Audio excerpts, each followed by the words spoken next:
Nosotros le llamamos libros de la vida, pero en realidad eran cartas escritas por un hombre llamado Pablo, quien dicho sea de paso era un apóstol. Y estas cartas que escribió algunas a las iglesias que había plantado, después de que él se fuera, les escribió de regreso y a otras escribió al pastor de las iglesias. Entonces tú tienes cartas escritas, por ejemplo, la primera carta escrita a la iglesia de Corintios y la segunda, Gálatas, Efesios, Filipenses, Colosenses y otras escritas a los pastores, y una o dos cartas escribió a Timoteo, escribió a Filemón y otra a Tito. Entonces hoy vamos a continuar en nuestro tercer de los 6 sermones de estas series y a la carta a los Gálatas, o a lo que llamamos el libro de Gálatas. Entonces, en la primera semana enfatizamos en que el cristianismo no es acerca de lo que hacemos para Dios durante la salvación, pero el trabajo que Jesús hizo para darnos la salvación. Este es un gran regalo. A esto Pablo llamó las buenas nuevas. Este regalo que Jesús nos dio, Él dijo, estas son las buenas nuevas, este es el Evangelio. Cualquier trabajo que el hombre haga durante la salvación es a lo que Pablo se refiere como otro tipo de Evangelio, y dice en el capítulo 1 que, por cierto, estas no son las buenas nuevas, para que nada.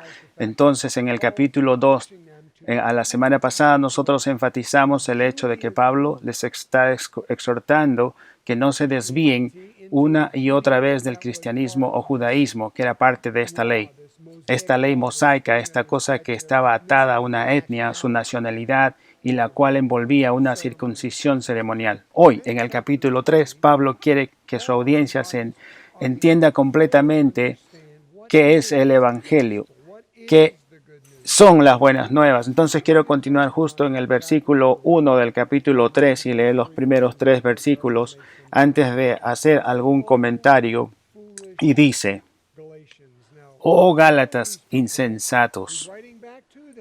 Ahora, él conoce a esta gente, él les está escribiendo de regreso a ellos y él está un poco frustrado de lo que está pasando.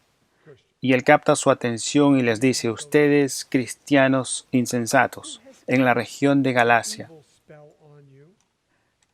¿quién ha hecho un hechizo a ustedes? Si el significado de la muerte de Jesucristo ha sido presentado claramente a ustedes como si lo hubieran visto morir en la cruz. Solo quiero que me respondan esta pregunta. ¿Recibieron al Espíritu por las obras que demanda la ley de Moisés? Claro que no. Ustedes recibieron el Espíritu porque creyeron en el mensaje que escucharon acerca de Cristo. ¿Qué tan insensatos pueden ser? Después de haber empezado sus nuevas vidas en el Espíritu, ¿por qué ahora están tratando de perfeccionarse por sus propios esfuerzos humanos? Él dice: oh, ustedes cristianos insensatos, ¿quién los ha hechizado? La traducción más literal de este hechizo malvado podría ser traducido mejor en ¿quién les ha echado un mal de ojo? ¿Quién les dio un mal de ojo? Nosotros sabemos lo que esto significa. Cuando nos echan un mal de ojo, nosotros entendemos exactamente lo que quiere decir. Estamos familiarizados con la expresión. Evidentemente, en la iglesia de Galacia había gente quienes se veían mal uno al otro, juzgándolos. Tú no eres judío y no puedes ser completamente cristiano, a menos que lo seas. Un ojo malvado significa que los juzgaban, que los toleraban, que los hacían de menos o aislaban a cierta gente de la iglesia, marginándolos porque no estaban a su nivel. Evidentemente, en esa iglesia había gente que se veía mal el uno al otro. No es una buena cosa cuando las diferencias son aumentadas en la iglesia, cuando hay divisiones que son mencionadas y exageradas en la iglesia.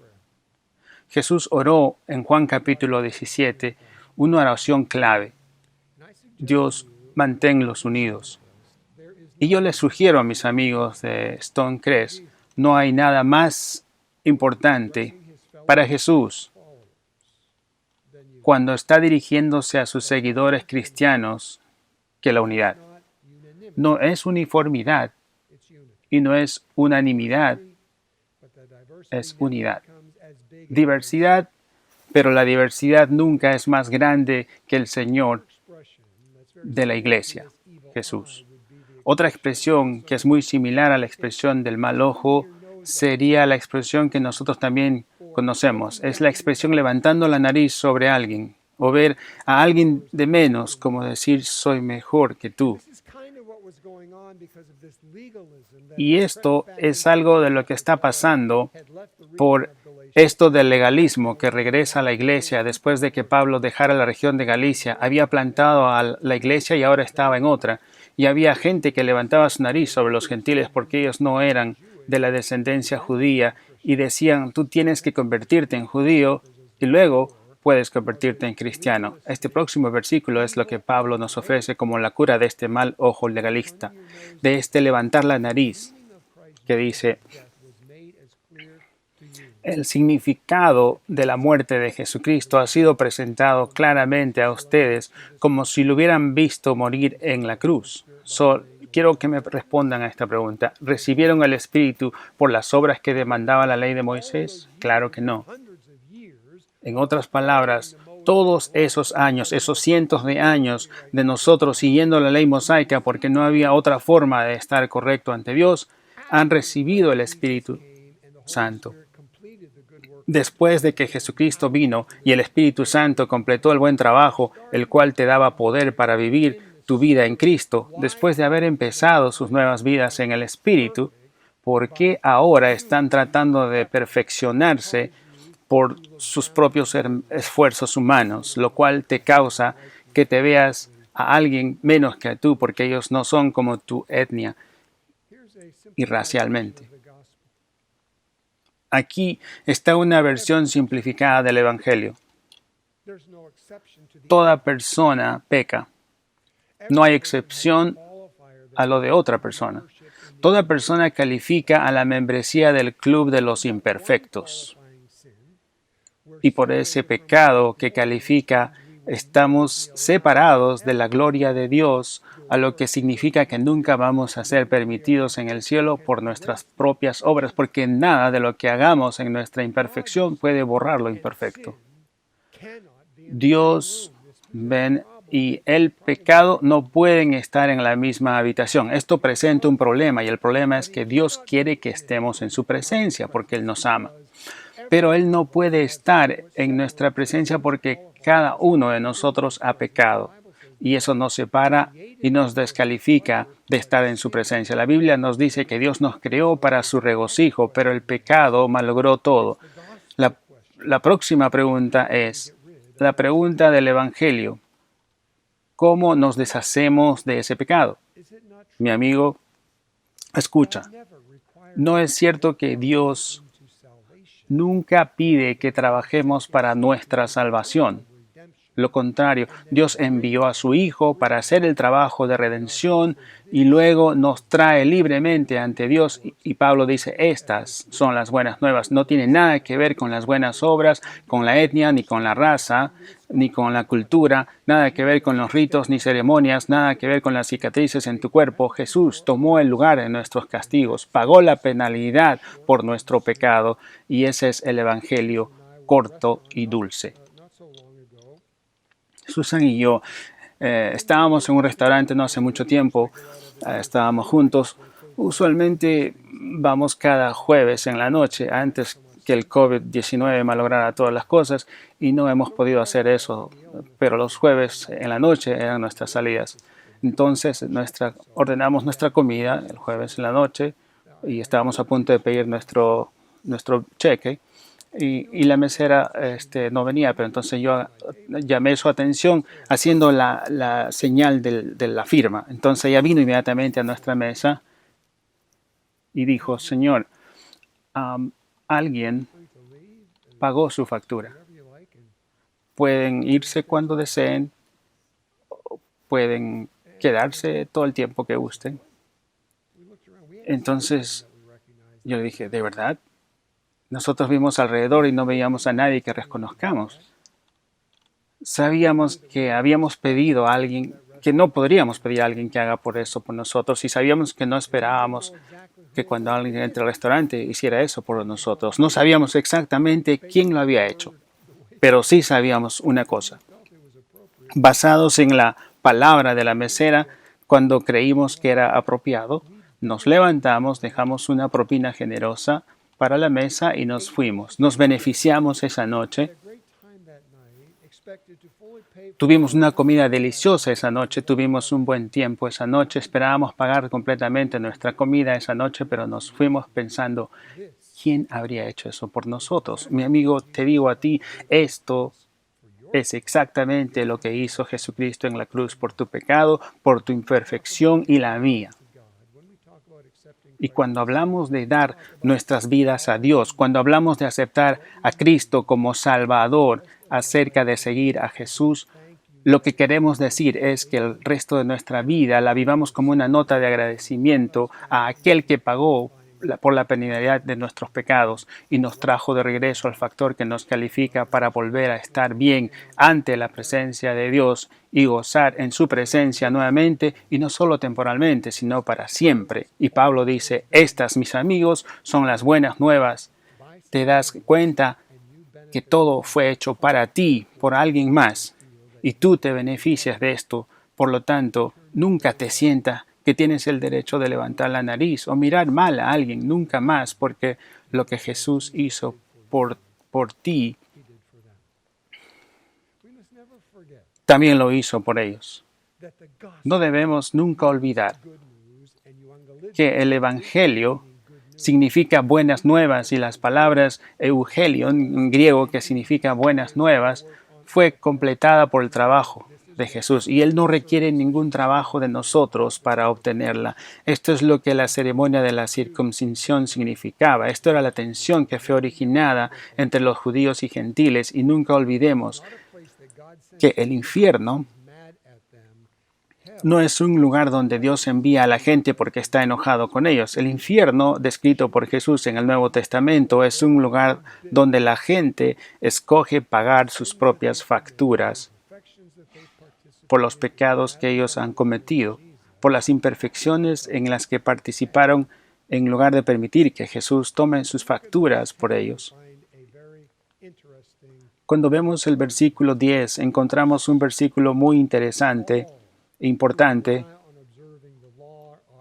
Todos los que viven por las obras que demandan la ley están bajo la maldición, porque está escrito, maldito sea quien no practique fielmente todo lo que está escrito en el libro de la ley. Lo que estaba diciendo es, miren, todos ellos que se ven de menos a los gentiles por no ser judíos y se dan cuenta que la ley es parte del por qué tienen las cicatrices en su cuerpo, necesitan comprender esto. Esa ley es una ley que no pudieron seguir por sí mismos. No hay suficiente oración. Cuando la oración está en nuestra mente como un prerequisito para ganar la salvación de Dios. No hay suficiente leer la Biblia cuando la lectura es un prerequisito para conocer a Dios. No hay suficiente conocimiento de la Biblia cuando el conocimiento de la Biblia está en nuestras mentes como un prerequisito para conocer la Biblia. No hay suficiente dinero, no 10%, no 20%, no 50%. No hay cantidad de dinero que sea suficiente si creemos que dando a Dios nos califica para ahorrar nuestra salvación. Muchos americanos piensan que si ellos hacen más bien que mal a lo largo de sus vidas van a ser mejores personas y por lo tanto califican para ir al cielo basado en las buenas obras. Pero Jesús no está de acuerdo. Dios dice, esta forma de pensar no es correcta porque ni una sola persona en la tierra es justa. Entonces, en el versículo 19 del capítulo 3 de Gálatas, Pablo dice, ¿cuál entonces es el propósito de la ley? ¿Por qué nosotros tenemos la ley si no la seguimos? Bueno, el propósito de la ley es para mostrarnos que si nosotros no podemos seguir la ley, necesitamos un Salvador. Necesitamos un Salvador. Dios quiere que sepamos que no podemos hacerlo por nuestros propios esfuerzos. Dios quiere que sintamos la frustración de ello. Dios quiere Dios quiere crear en nosotros conciencia de que, mi amigo, necesitamos un Salvador. Necesitar un Salvador no es una señal de desesperación. Para alguien que reconoce que necesita un Salvador, es más bien el comienzo de toda esperanza. La persona que convence a otra que necesita un Salvador y los encamina en la dirección correcta, es así vas, por ahí donde vas, ahí es a quien vas para encontrar un Salvador. Esto es exactamente lo que hizo Dios a través de Cristo Jesús. Cuando Cristo vino en Gálatas 3:24 leemos estas palabras. Así que la ley vino a ser nuestro guía, encargado de conducirnos ¿a quién? A Cristo. ¿Por qué? Porque fuéramos justificados por la fe. Ahora, esa fe ha venido. Pablo escribe, nosotros no estamos más bajo la supervisión de la ley. ¿Para qué estamos bajo ahora? Estamos bajo la gracia. Cuando nosotros nos comparamos nosotros mismos con la ley, aprendemos que la ley no puede ser completamente obedecida. Y segundamente aprendemos que la ley nos guía a Cristo. Mi amigo, yo creo que es cierto que nosotros no podemos nunca entrenarnos a nosotros mismos en santidad. Pero cuando recibimos a Jesucristo como el Salvador, recibimos otra persona de Dios, quien es absolutamente tan Dios como para Dios, como Jesús. Proveyó ese trabajo expiatorio, el precio de la restauración, el precio del rescate. Jesús hizo el trabajo expiatorio de restauración, pagó el precio de la restauración, de rescate. Jesús pagó ese precio, pero luego dice, habiendo recibido al Señor Jesús, entonces camina en él. Y el poder del Espíritu Santo, Pedro escribió en la segunda carta a los cristianos, a quienes estaba escribiendo, el capítulo 1, versículos 3, el divino poder del Espíritu Santo que habita en ti y te da todo lo que necesitas para santidad, para vivir correctamente. El poder del Espíritu Santo. Dice que es importante para nosotros vivir la vida cristiana sin ver de menos a alguien, sin juzgar. Es el poder del Espíritu Santo que simplemente dice, lo que recibo, lo recibo libremente y lo que ofrezco, lo ofrezco en el nombre de Cristo para ti, y seguir a cualquier cantidad de reglas no nos lleva a Dios. Siguiendo el ejemplo de Jesús lo hace. Este es el mismo Pablo que escribió a la iglesia de Galicia, que escribió una o dos cartas, escribió en Corintios, y en el capítulo 5 de su primera carta dice, si alguno está en Cristo, es una nueva creación. Lo viejo ha pasado, ha llegado ya lo nuevo. Mi amigo, el cristianismo no aprende de comportamientos. La transformación ocurre en nuestra vida en Cristo, de nuestro interior hacia afuera, y el poder de Dios a través del Espíritu Santo se revelará a ti, morirá en ti, se crucificará en Cristo, como vimos la semana pasada, recibiendo el poder del Espíritu Santo, y dirá, así es como quiero vivir. Gálatas 3:24 dice, la ley fue nuestro guardián. Era como nuestro indicador, era como nuestra baranda en las autopistas. A medida que nos movamos en la vida, nos protege hasta que seamos justos en Dios a través de nuestra fe en Jesucristo. Mi amigo, escucha, yo creo que es absolutamente y críticamente importante para nosotros entender que el cristianismo no es el actuar correctamente, el cristianismo es estar bien ante Dios por medio de Jesús.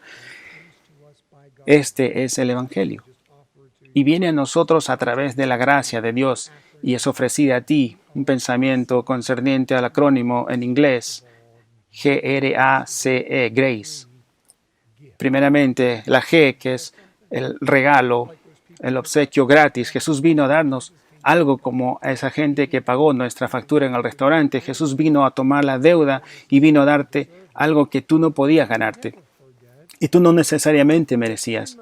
Nunca olvidemos que el pecado debía ser pagado y la penalidad que pagó Cristo le costó la vida después de una tremenda e inhumana tortura, sufrimiento largo y prolongado. Romanos 6:23 dice, porque la paga del pecado es muerte, mientras que la dádiva de Dios es la vida eterna en Cristo Jesús, nuestro Señor. Gracia o envuelve un regalo.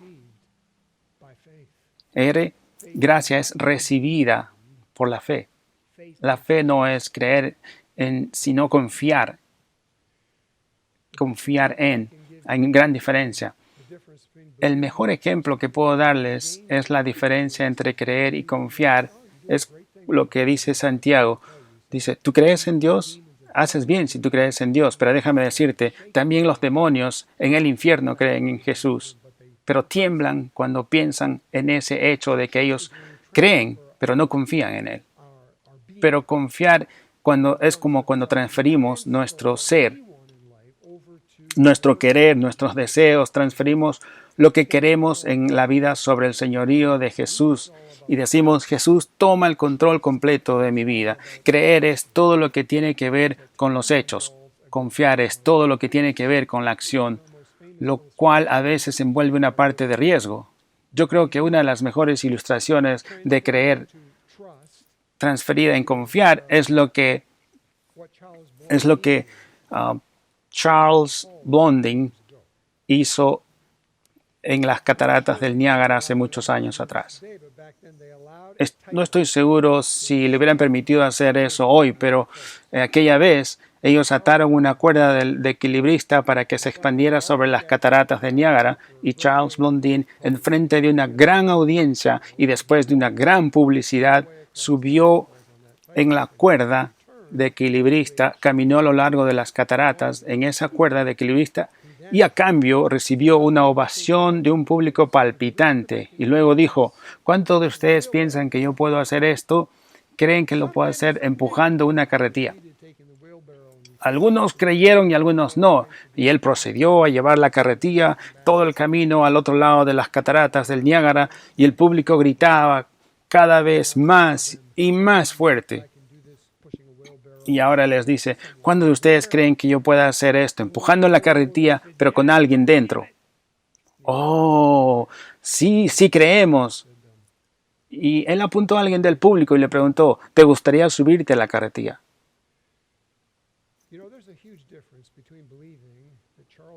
¿Saben?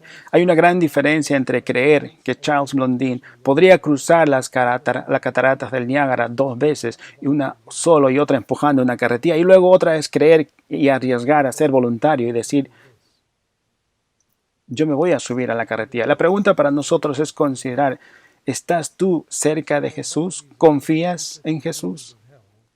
Porque saber acerca de Jesús te pone igual que los demonios del infierno. Confiar en Jesús es entregar tu vida a seguir en el señorío de Jesús. Te hace un beneficiario del regalo gratis que te va a llevar para siempre a la presencia de Dios. La fe está definida en el libro de Hebreos. La fe es la garantía de lo que esperas, la certeza de lo que no se ve.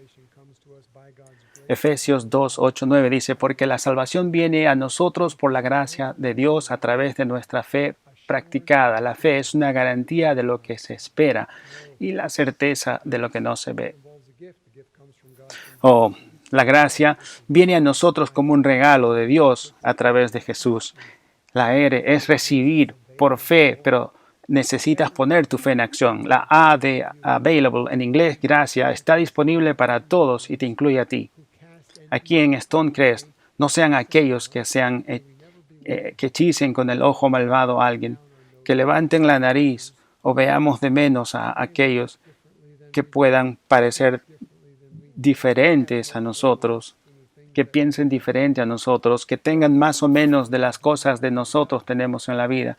Hay muchas personas que no aman a Dios y hay muchas personas que no están de acuerdo con Dios. Pero no hay ni una sola persona en la tierra que Dios no ama.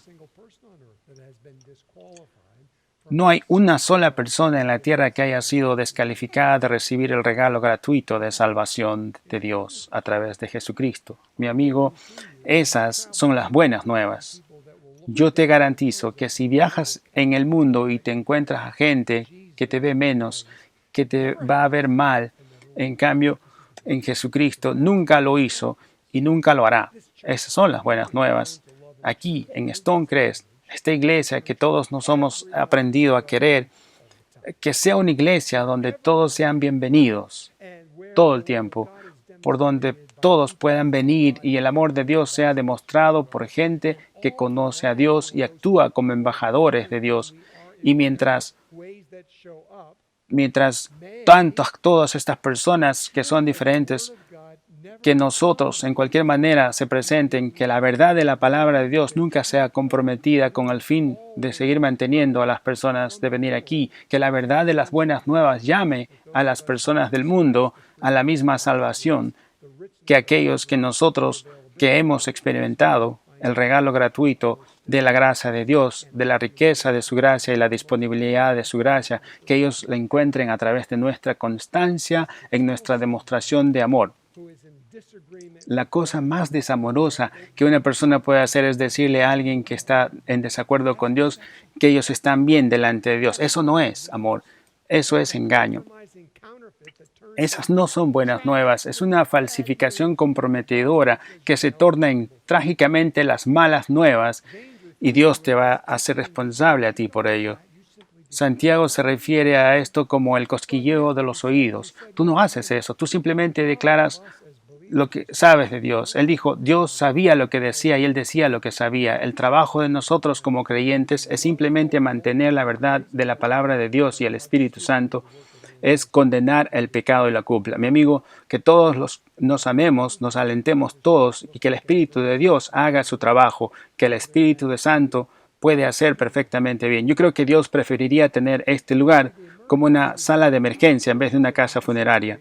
Ven, los cuartos de emergencia en un hospital es un lugar desordenado, lugares de alto riesgo, lugares de incertidumbre, de inquietud, pero las casas funerarias son bien organizadas, todo está en orden, está en silencio, son muy predictibles.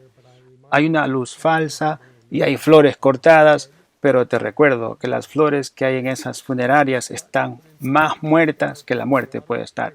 Y el minuto en que se cortaron los tallos y fueron puestas en el florero ya estaban muertas, solo todavía no se habían marchitado. Les digo que el legalismo tiene la tendencia de quitar la vida espiritual fuera de nosotros como individuos, como iglesia. Necesitamos llenarnos de la frescura del Espíritu Santo todos los días y el mundo lo necesita también. Que la iglesia de Stonecrest y todas las iglesias con la I mayúscula nunca sea acerca de los cristianos, más bien que los cristianos que se reúnen en las iglesias con I pequeña, que sean solo de guiar a la gente afuera de la iglesia con la I grande a un Salvador. Esto Pablo dice, son buenas nuevas. En Juan capítulo 8 Jesús dijo a la mujer que la encontraron en adulterio, mujer, ¿dónde están tus acusadores? Él todavía seguía escribiendo en la tierra. Él le había dicho a ella, ¿te encontraron en adulterio? Lo dice todo esto mientras está escribiendo y les dice a los demás, todos ustedes que están libres de pecado pueden agarrar la primera piedra y sigue escribiendo en la tierra. Él espera un momento y se da cuenta, cuando levanta la mirada, le pregunta a la mujer, mujer, ¿dónde están los que estaban acusándote? Noten las palabras de Jesús. ¿Notan qué es lo que hace y cómo lo hace? Él no ve con el ojo malo. Él no levanta su nariz. Lo que le dice a ella es, mujer, yo tampoco te condeno. Pero ve y no peques más. Mi amigo, Jesús siempre va a encontrar a todos en este mundo exactamente donde están, pero nunca va a dejarlos ahí. Él siempre los llama a un mejor lugar. Que nunca seamos conocidos como la iglesia acusadora llamada Stonecrest. Y que nunca seamos conocidos como la iglesia comprometedora de Stonecrest. Que siempre seamos conocidos como la iglesia que recibe de parte de Cristo, que ofrece las buenas nuevas al mundo. Que seamos lentos para ver mal, lentos para levantar nuestras narices, lentos para ver de menos porque alguien luce diferente, actúa diferente dice algo diferente a la forma que nosotros lo dijéramos. Es el trabajo del Espíritu Santo, mi amigo, el de condenar el pecado y culpa. Cuando hace su trabajo va a causar al hombre más fuerte y a la mujer más fuerte caer de rodillas y llorar ante Dios, voltear a su gracia. Cuando tú o yo tratamos de hacer el trabajo del Espíritu Santo, vamos a ofender a la gente cada vez. La gracia es un regalo gratuito, es recibido por fe, está disponible para todos. Cuarto, C, la gracia viene solamente de Cristo, no hay más. Jesús lo dijo en la tierra, yo soy el camino, la verdad, la vida. Nadie viene al Padre excepto a través mío. Pablo escribió acerca de esto en el 5º capítulo de Romanos. Mucha gente ha recibido el regalo de Dios por la gracia de un solo hombre, Jesucristo. Juan escribió acerca de esto en el capítulo 14. Yo soy el camino, la verdad y la vida. Nadie viene al Padre excepto a través mío. Lucas escribió acerca de esto cuando estaba escribiendo a este hombre Teófilo. Lucas, un médico, le escribe a un hombre y le dice, Teófilo, en ningún otro hay salvación porque no hay bajo el cielo otro nombre dado a los hombres mediante el cual podemos ser salvos. La gracia es extendida. Es extendida a través de Cristo solamente y por último, gracia es extendida para siempre y por siempre y siempre, por toda la eternidad. Y lo que significa es que cuando Cristo murió por el mundo en la cruz, Él murió por nuestros pecados, pecados presentes, pecados que todavía no se han cometido. El trabajo de Cristo es para abarcar todos los pecados. Ahora, Pablo dice, ¿esta es una licencia que nos permite ir y pecar?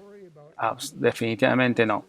Pero es una promesa para nosotros de no estar en la necesidad de preocuparnos en calificar una y otra vez y otra vez y otra vez por su gracia. Mis amigos, Dios no nos deja escapar de nuestras responsabilidades en cómo debemos vivir.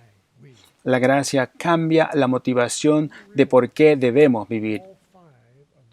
Cuando nos damos cuenta, las 5 de estas hermosas verdades acerca de la gracia, yo creo que sucede un milagro y empieza la transformación. G, regalo gratuito de salvación. R, recibido por fe. A, disponible para ti hoy, para todos, cuando tú decidas recibirlo, solo disponible a través de Cristo. Y la E, que es bueno por toda la eternidad. Pablo dice, quiero que entiendas que este es el verdadero evangelio. Y esto, mi amigo, es lo que te he llamado aquí y ahora. Puedes bajar tu cabeza. Te voy a invitar a dar tu vida a Cristo. Te voy a invitar a recibir las buenas nuevas. Querido Dios, Dios Espíritu Santo, ¿podrías tú específicamente hacer el trabajo que tú haces? Toma estas palabras y aplícalo a toda persona que esté escuchando. Quizás alguien quiere entrar en esta forma de pensar. Espíritu Santo, sé con ellos. Mientras se unen con mis palabras, te doy mi vida, Jesús. Te doy mi vida y te recibo como mi Salvador. Perdona todos mis pecados. Te recibo, Espíritu Santo, como el que me da poder de tomar esta decisión.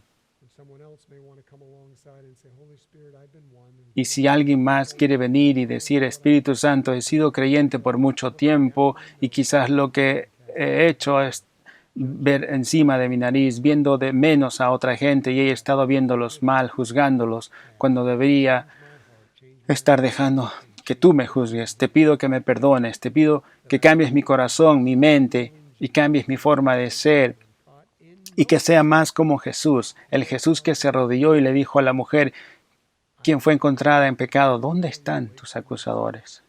No te condeno tampoco, pero te llamo a que dejes el pecado, a vivir la vida crucificada en Cristo Jesús. Dios, ayúdanos, ayúdanos. Te pedimos para vivir en una vida agradable a ti ante los hombres, que esos hombres del mundo puedan ver nuestro amor y nuestras buenas obras y sean atraídos a ti. En el nombre de Jesús te lo pido. Amén.